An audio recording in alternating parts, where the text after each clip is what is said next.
Good Thursday, everyone, and welcome to this edition of Conversation Daily News. I'm your host, Cyrus Webb. Glad you all could join us once again. Well, we made it over the hump, and we're in the home stretch toward the weekend. And guess what? Welcome to September. But of course, you have your news headlines coming up on this Thursday with a message from my book, Words I Choose to Live By. And in today's Entertainment Spotlight, you'll be part of my conversation with Emmy Award-winning TV host and lifestyle expert Marisa Brahney. Enjoy today's broadcast. For Conversation Daily News, I'm Cyrus Webb with your Thursday headlines. In national news, reported sexual assaults across U.S. military increased by 13%. Reports of sexual assaults across the U.S. military jumped by 13% last year, driven by significant increases in the military and the Navy as bases began to move out of pandemic restrictions and public venues reopened, the Associated Press has learned.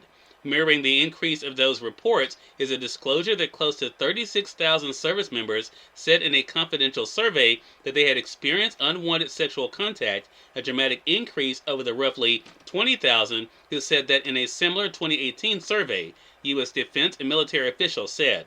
The latest numbers are certain to anger lawmakers on Capitol Hill who have been critical of the Pentagon's efforts to get a handle on sexual crimes and misconduct.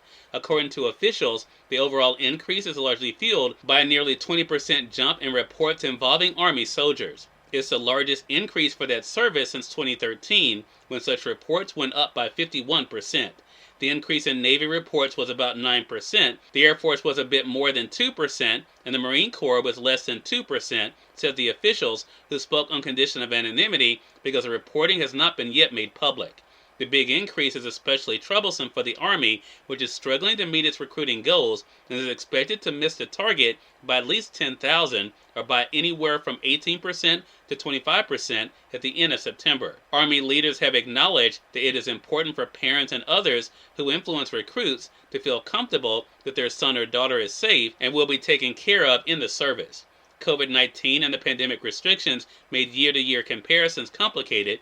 Officials said they do not have enough data to determine if or how much the pandemic played a role in the higher reporting and survey numbers. In more national news, Jackson, Mississippi water crisis forces residents to find alternatives. People waited in lines at distribution sites and flooded stores for water to drink, bathe, cook, and flush toilets on Wednesday in Mississippi's capital amid the failure of the city water system after flooding exacerbated long-standing problems in one of two water treatment plants.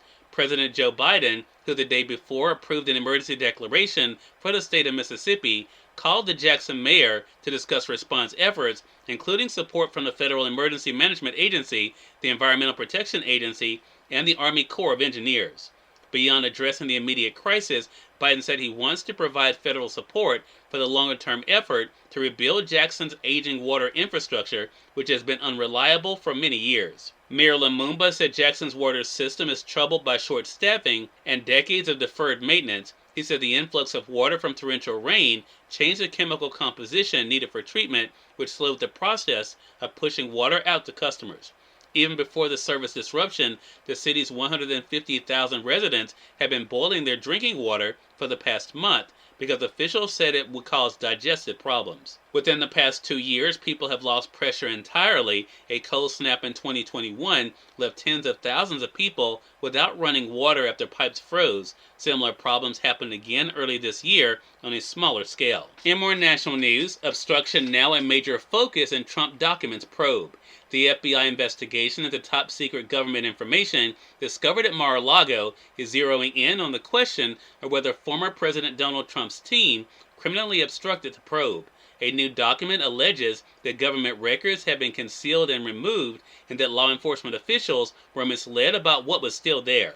The allegation does not necessarily mean that Trump or anyone else will ultimately face charges, but it could pose the most direct legal threat to Trump and those in his orbit, in part because the Justice Department has historically regarded obstruction as an aggravating factor that tilt in favor of bringing criminal charges involving the mishandling of classified information. And finally, in business news, stocks in lower and choppy trading on pace for weekly loss. A choppy day of trading ended Wednesday with a broad slide for stocks as Wall Street closed the books on a rocky August that started off strong but wound up leaving the market deeper in the red for the year. The S&P 500 fell 0.8%, extending its losing streak to a fourth day. The benchmark index ended the month with a 4.2% loss after surging 9.1% in July. The Dow Jones Industrial Average fell 0.9%, while the Nasdaq Composite slid 0.6%. The major stock indexes are on pace for weekly losses. Technology stocks and big retailers were among the heaviest weights on the market. Only communications stocks eked out a slight gain. Smaller company stocks also fell, pulling the Russell 2000 index 0.6% lower. Cyrus Webb, Conversations Daily News. It's now time for a message from my book, Words I Choose to Live By. Enjoy. Good Thursday, everyone. I'm Cyrus Webb, and welcome to Words I Choose to Live By. The valley you find yourself in right now might seem impossible to escape, but just imagine the view you will have when you get to the top of your next mountain. Keep going. Greater things are destined for you.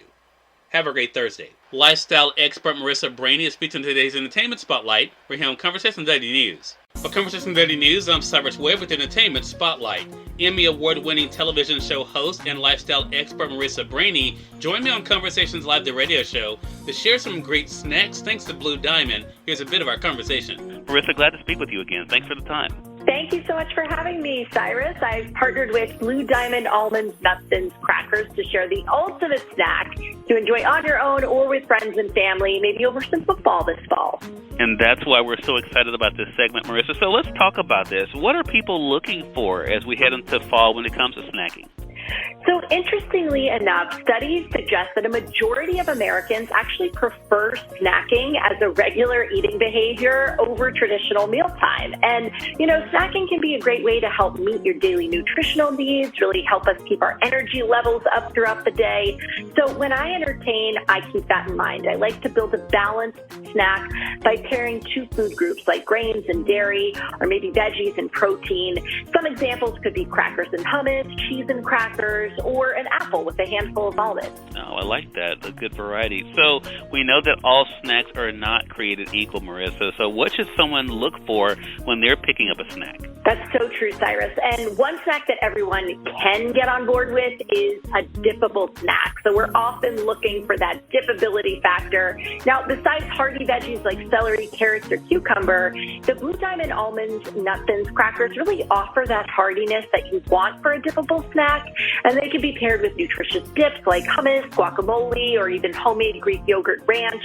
They offer that flavor and that crunch, and they're made with the goodness of Blue Diamond almonds, so really great for dipping. How can we enjoy our snacks and assorted dips today? So when I have guests over, I always serve a charcuterie snack board because it really is the ultimate crowd-pleasing snack option. Satisfies a range of taste buds. They're very popular right now. Cyrus Webb, Conversations Daily News. We thank you all for tuning into this edition of Conversations Daily News. Prepare to get on tomorrow to wrap up this week. Until then, I'm your host, Cyrus Webb, saying as always, enjoy your day, enjoy your life, enjoy your world. Thank you all for choosing Conversations Daily News today, and let's go make it a great one.